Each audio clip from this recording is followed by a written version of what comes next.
अपन थोड़ा ग्रामर भी करेंगे, ठीक है। भाषा भागालु, पार्ट्स ऑफ स्पीच, తెలుగు में 5 है ये, తెలుగులో 5 ఉన్నాయి. ఫస్ట్ వన్ నామవాచకం, సెకండ్ సవర్ణం, థర్డ్ క్రియ, ఫోర్త్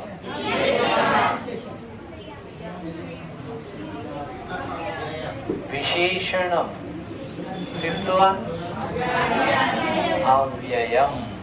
तो इसमें देखिए नामवाचकम 4 विधालु, वो फिर नाउन बोल के अपन सीखे ना नामवाचकम, वो 4 टाइप्स है कहते. फिर उसमें 4 రకాలు ఉన్నాయి దాంట్లో.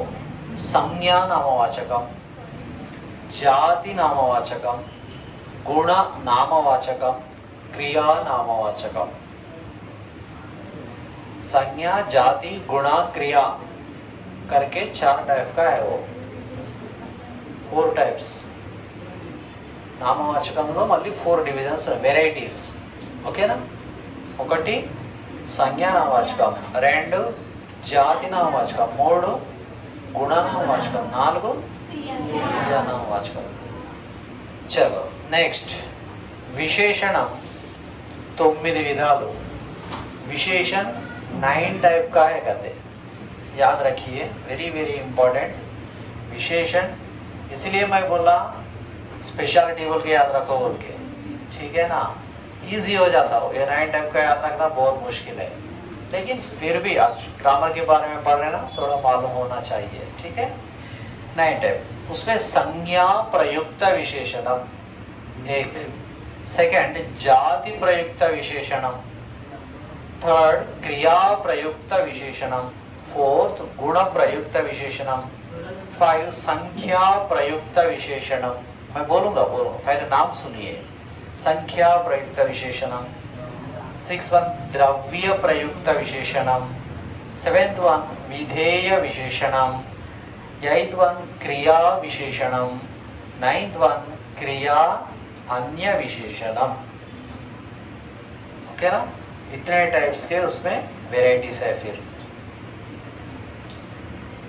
किसके अंदर? विशेषण के अंदर.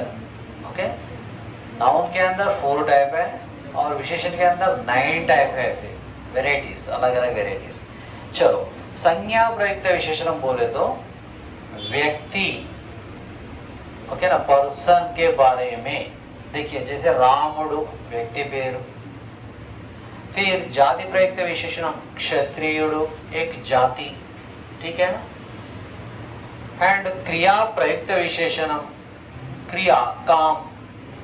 బాలుడు పోవుచున్నాడు, రాయుచున్నాడు, పోయే బాలుడు, వచ్చే బాలుడు, ठीक है ना. बच्चा जा रहा है, आ रहा है, पूरा क्रिया प्रयुक्त विशेषण. नेक्स्ट गुण प्रयुक्त विशेषणम. गुण प्रयुक्त यहाँ पर लाल, पीला, हरा, ऐसा कुछ कलर के बारे में गुण प्रयुक्त विशेषण. संख्या प्रयुक्त, संख्या बोलते नंबर, नंबर से अगर मिल के है तो संख्या प्रयुक्त विशेषणम. जैसे नवग्रह ऐसा, ठीक है ना, नवरात्रि, इस तरह संख्या अगर मिले है समझो उसके अंदर संख्या प्रयुक्त विशेषणम.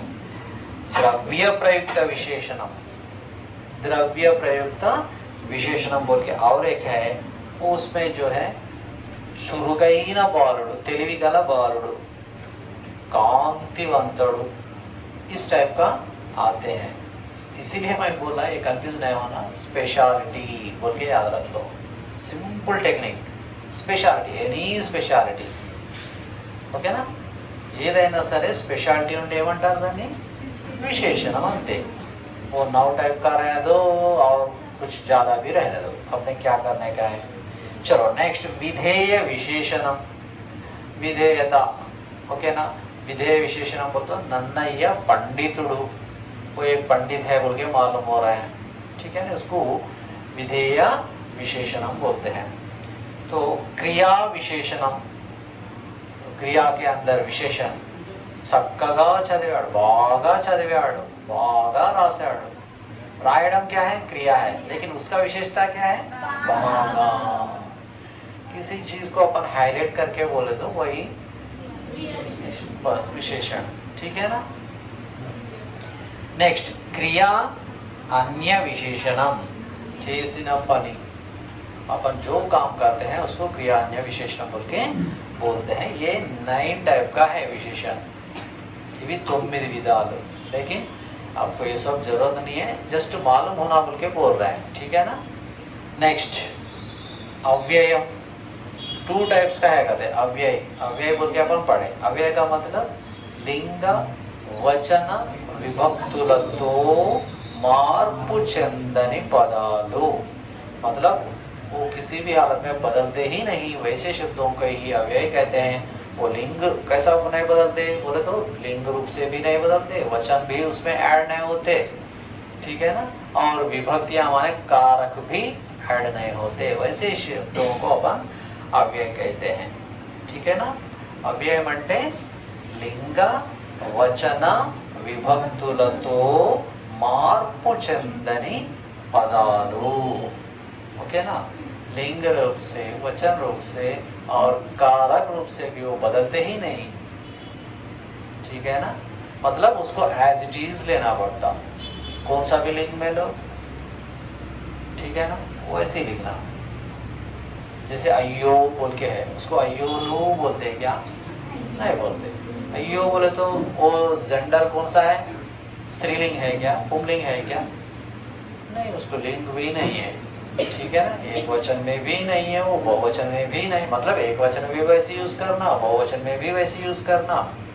और कौन सा भी लिंग रहने दो वैसे यूज करना वो बदलते ही नहीं अव्यय అంటే ఎట్టి పరిస్థితుల్లో మార్పు చెందనిది सिंपल टेक्निक किसी भी हालत में वो बदलते ही नहीं बोल के याद रख लो वैसे शब्दों को ही अव्यय कहते हैं उसका डेफिनेशन क्या है लिंग वचन विभक्तुलतो మార్పు చెందని పదాలను అవ్యయాలు అంటారు बोल के है ये पूरा याद रखना मुश्किल है ना इसीलिए आप सिंपल याद रख लो वो किसी भी हालत में कहां पर भी यूज करो वो चेंज नहीं होते वो जैसा है वैसे यूज करना वैसे शब्दों को ही अव्यय कहते हैं एक वचन में भी वैसे यूज करना बहुवचन में भी वैसे यूज करना स्त्रीलिंग में भी पुंलिंग में भी वैसे यूज करना उसको कारक कुछ अप्लाई नहीं होते ठीक है ना मतलब वो जैसा है वैसे रहते ओके नेक्स्ट अम्मा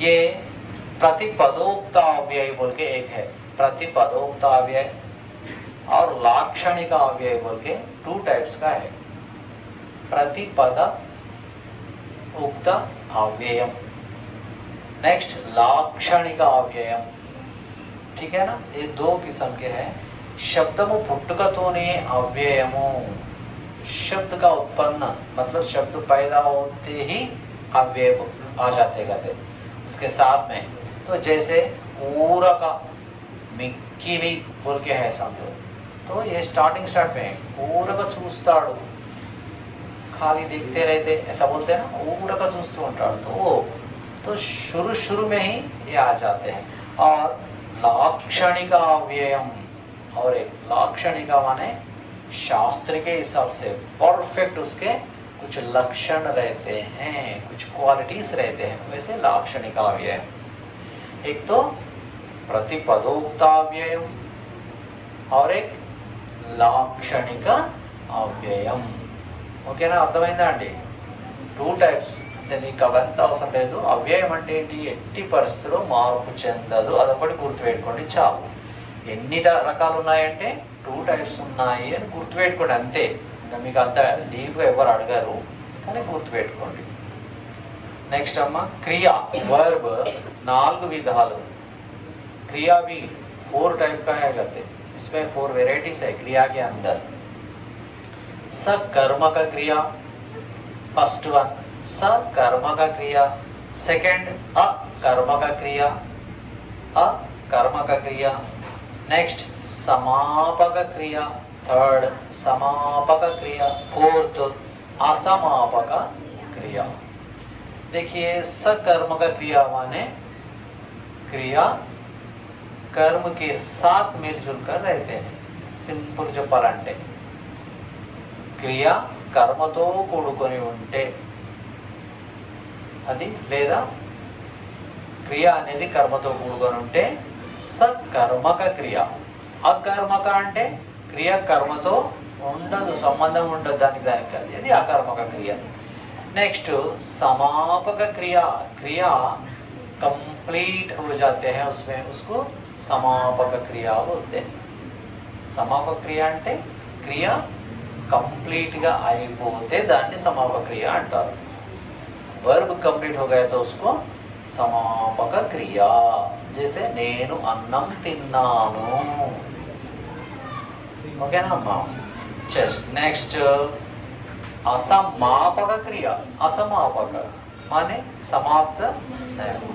असमापक क्रिया నేను అన్నం తిని, తిని खाकर, खाकर बोल के आता, खाना खाकर मतलब उसके आगे और कुछ करे होंगे, इसीलिए असमापक क्रिया है वो. ऐसे शब्दों को असमापक क्रिया बोलते हैं. నేను राशि लिखकर क्या करे और कुछ है, ठीक है ना. मैं पढ़कर, पढ़कर क्या करे, सो गए क्या, है ना, मतलब आगे कुछ है और, तो इसीलिए वो असमापक क्रिया. అర్థమైందమ్మా? నీవు డ్యాన్స్ చేసి చేసి ఏం చేసావు, ఓకేనా, అదేంటది అసమాపక క్రియ. అసమాపక క్రియ అంటే నేను డ్యాన్స్ చేశాను, హోగయా, తో సమాపక క్రియ. ఓకేనా? అర్థమైందానండి? డౌట్ క్లియరా అమ్మా? డౌట్ క్లియర్ అయిందా? నెక్స్ట్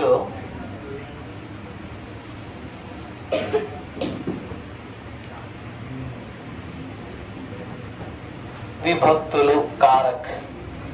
याद रखिए, डू मो वोलु प्रथमा विभक्ति बोलते हैं. प्रथमा विभक्ति डू मो वो लो, ये अक्षर जैसे प्योर हिंदी शब्दों के लास्ट में, अंत में अगर डू मो वो लो ऐड करे समझो, तेलुगु शब्द बन जाते. जैसे राम, रामुडू, ठीक है ना. ग्राम, ग्राममू, इस तरह. ओके. कवि, कबुलू, ठीक है ना. तो इस तरह शुद्ध हिंदी शब्द, वो भी शुद्ध हिंदी रहना, वो उर्दू वर्ड्स लेके फिर मिलाते सार बोलते तो नहीं होता. फिर शुद्ध हिंदी अगर है तो उसके लास्ट में डू, नहीं तो मुंह, नहीं तो उ, नहीं तो लू कारक आप प्रयोग करें तो तेलुगु शब्दों के जैसा बदल जाते हो, ठीक है ना. अर्थమైందా? जैसे हल, हलमू, ठीक है ना. तो इस तरह शब्द के, प्योर हिंदी शब्द के लास्ट में डू कारक, मो कारक, नहीं तो वू कारक, नहीं तो लू कारक अप्लाई करे तो, लिखे तो वो प्योर तेलुगु शब्द के जैसा बदल जाते हैं. ये सिंपल टेक्निक ఇది ఒకటి గుర్తు పెట్టుకోండి. चलो नेक्स्ट. నిన్, నున్, లన్, కూర్చి, గురించి. నిన్, నన్, लन, कुर्ची, गुरिंची, ये अगर शब्द आ गए समझो, नहीं तो ये लेटर्स आ गए समझो आप द्वितीय विभक्ति. द्वितीय कारक बोल के याद रखना. क्या क्या आता है उसमें द्वितीय कारक के अंदर? निन, नुन, लन, कुर्ची, गुरिंची.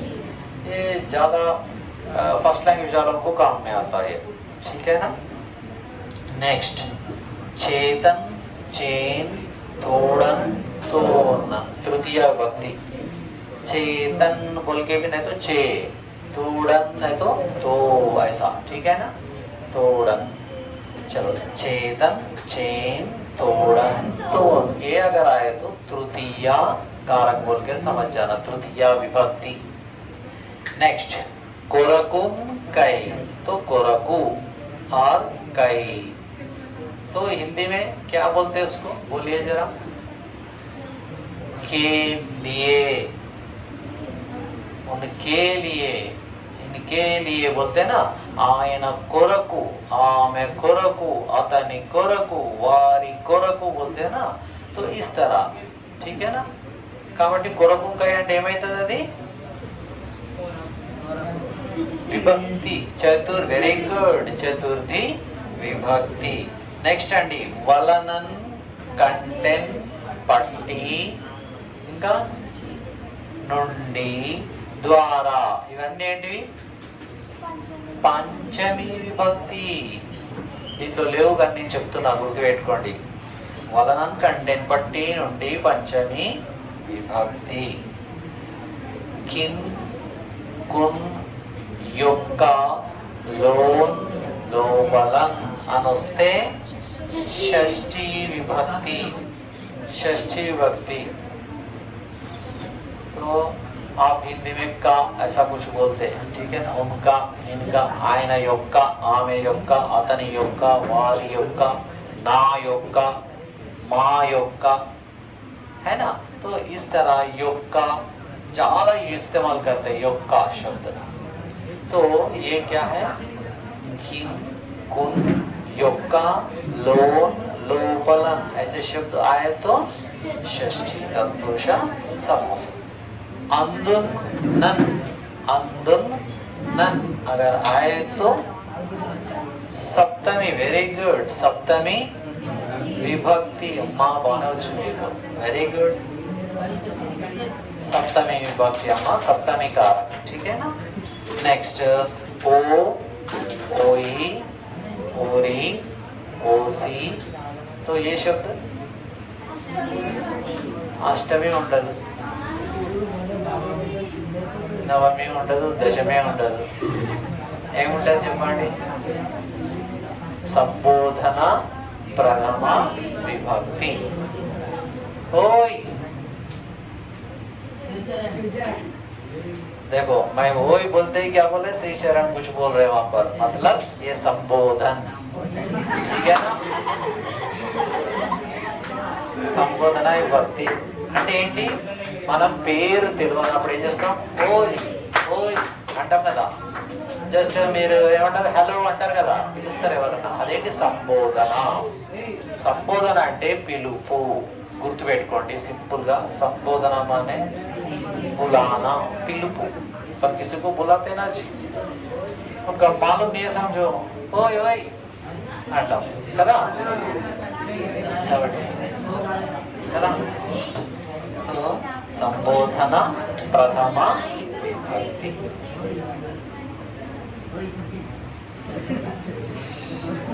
తెలుగు శబ్దమును సామాన్యంగా డూములు లేకే ప్రథమ విభక్తి అంతములుగా ఉండును. खास करके तेलुगु वर्ड्स में ये डूमूलू बोल के नहीं रहे तो भी वो प्रथमा विभक्ति के जैसा रहते कहते. यहाँ पर थोड़े एग्जाम्पल दिए, देखिए. पलका, पलका स्लेट, स्लेट स्लेट, पलका. చెట్టు, చెట్టు. పలుకు, పలుకు. పలుకు बोले तो भी, పలుకులు बोले तो वही है बातें, ठीक है ना. वर्ड्स చెట్టు అన్న, చెట్లు అన్న ఒకటే, పలక అన్న, పలకలు అన్న కూడా ఒకటే. కాబట్టి అక్కడ మీకు విభక్తి అంత్యంలో అంటే లాస్ట్ లో డు, ము, ఊలు లేకున్నా కూడా అవే అవుతున్నాయి.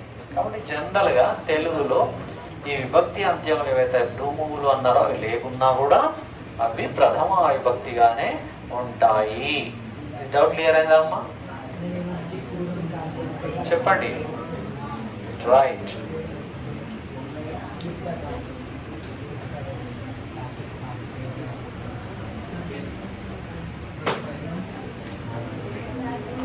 ఒకసారి నాతో పాటు చదవండి. డూములు ప్రథమ విభక్తి. నిన్నున్ కూర్చి గురించి. ద్వితీయ విభక్తి. చేతన్ చేన్ తోడన్ తృతీయ విభక్తి. కొరకున్ కై. చతుర్థి విభక్తి. వలనన్ కంటెన్ పట్టి. विभक्ति किन कुन యొక్క లోన్ లోపలన్ షష్ఠీ విభక్తి అందున్ నన్ सप्तमी विभक्ति ओ ओई ओरी ओसी संबोधना प्रथमा विभक्ति ये वाला याद रखिए। नेक्स्ट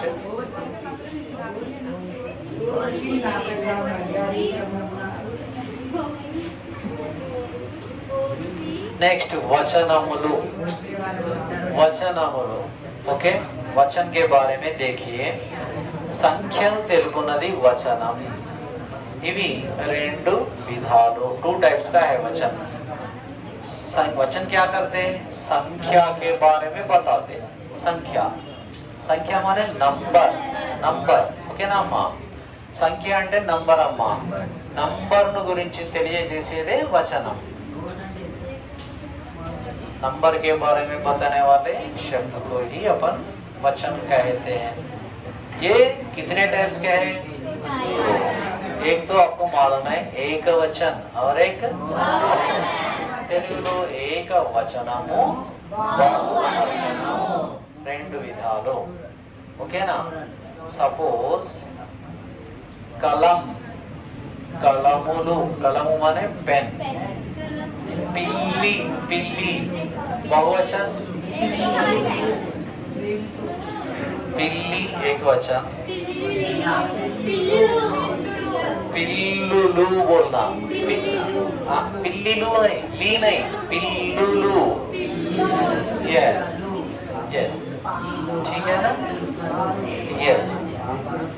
तो चिलुका चिलुकालू इस तरह वो एक वचन बहुवचन देखो फिर लास्ट में एक वचन बहुवचन। एक वचन माने एक ही नंबर के बारे में बताने वाले शब्द को एक वचन। एक से अगर ज्यादा है तो उसको बहुवचन बोलते हैं। लेकिन संस्कृत में एक वचन भी है बहुवचन भी है और द्विवचन बोल के और एक है द्वि सिर्फ दो के बारे में बताते करते हो संस्कृत में ठीक है ना। लेकिन तेलुगु में एक वचन बहुवचन हिंदी में भी एक वचन बहुवचन है। तो ये याद रखना बहुत मुश्किल नहीं है क्योंकि हिंदी में तेलुगु में सेम है। लेकिन संख्या बोले तो क्या है वो मालूम कर लेना। संख्या माने नंबर नंबर को बताने वाले शब्दों को ही अपन वचन कहते हैं। वचन यानी अंटाम मनो ओके ना। ये देखिए अब इसमें नित्य एकवचनमुलु नित्य बहुवचनमुलु बोल के फिर ये टू टाइप्स के है ठीक है ना। వచనంలో ఎన్ని రకాలు ఉన్నాయి వచనంలో కూడా వెరైటీస్ ఉన్నాయి మళ్ళీ इसके अंदर भी वेराइटीज है। कितने वेराइटीज है? 2। एक तो नित्यैक वचनमुलु हमेशा एक वचन के अंदर ही आते कहते वो नित्य एक वचन हमेशा वो एक वचन के अंदर ही आता है तो उसको बहुवचन नहीं रहते कहते। और एक नित्य बहुवचन और एक हमेशा बहुवचन में आते कहते। अपन तो नहीं सुने सुने क्या कभी सुने अभी याद होता देखो क्या है देखिए सस्यवाचकमुलु कंदी वरी पेसरा ये जो सीड्स रहते ना कंदी बोलते पूरे वो जो सीड्स एक टाइप का सीड्स को कंदलू बोलते वो तुअर दाल बोलते ना जी। तो उसको क्या बोलते हैं? कंदी बोले तो कंदू पूरा उसमें वो हमेशा एक वचन में बोलते हैं अपन कंदी कंदी पप्पू दे बोलते एक दे दे क्या होना नहीं वो किलो होना आधा किलो होना कितना होना होना दे दे ठीक है ना। तो अधिक नित्य एक वचन तो क्या नेक्स्ट एंडिंग वरी वरी बोलते हैं जो राइस जो है ना उसको भी वरी बोलते हैं। हाँ पंटा वरी ठीक है ना वो भी एक वचन में ही इस्तेमाल करते हैं। और संबार वाचकमुलु सेकंड संबार वाचकमुलु उप्पु आमुदमु समरु उप्पु ये भी हमेशा एक वचन में यूज करते हैं। उप्पु सॉल्ट उप्पुल्लू दो बोल के बोलते हैं क्या? उप्पू बोल के बोलते हैं, नमक बोलते हैं. అదే అదే వాడిని సంబార వాచకములు అంటారు. అంటే ఎస్, సంబార వాచకములు. మళ్ళీ సౌండ్ వస్తే బంద్ చేసేస్తానని చెప్పను నేను, మీ ఇష్టం. साउंड नहीं आना भाई पाए, फर्स्ट डे बोला भाई. संबार वाचकमुलु, संबार वाचकमुलु बोले तो अभी जो अभी चीज बोले ना अपन, जैसे उप्पू, चमुरु, चमुरु बोलते तो तेल, ठीक है ना. नूने बोलते, तेल बोलते, ठीक है ना. तो इसको नूने लू बोलते क्या? नूने लू दो. तो अलग अलग है तो जब बोल सकते, लेकिन अभी सब पल्ली का तेल ले रहे समझो, उसको पल्ली नूने लो इवू बोलते हैं क्या? पल्ली नूने इवू बोलते, ठीक है ना. पैकेट लो मतलब वाले दे रहे जस्ट तेल को, ठीक है ना. वो नीचे एक वचन में आते हैं. और लोहा वाचकमुलु, लोहा मेटल के बारे में भी देखिए, जैसे रागी, इत्तड़ी, कंचु, लोहे के बारे में, ओके ना. लोहमुलु,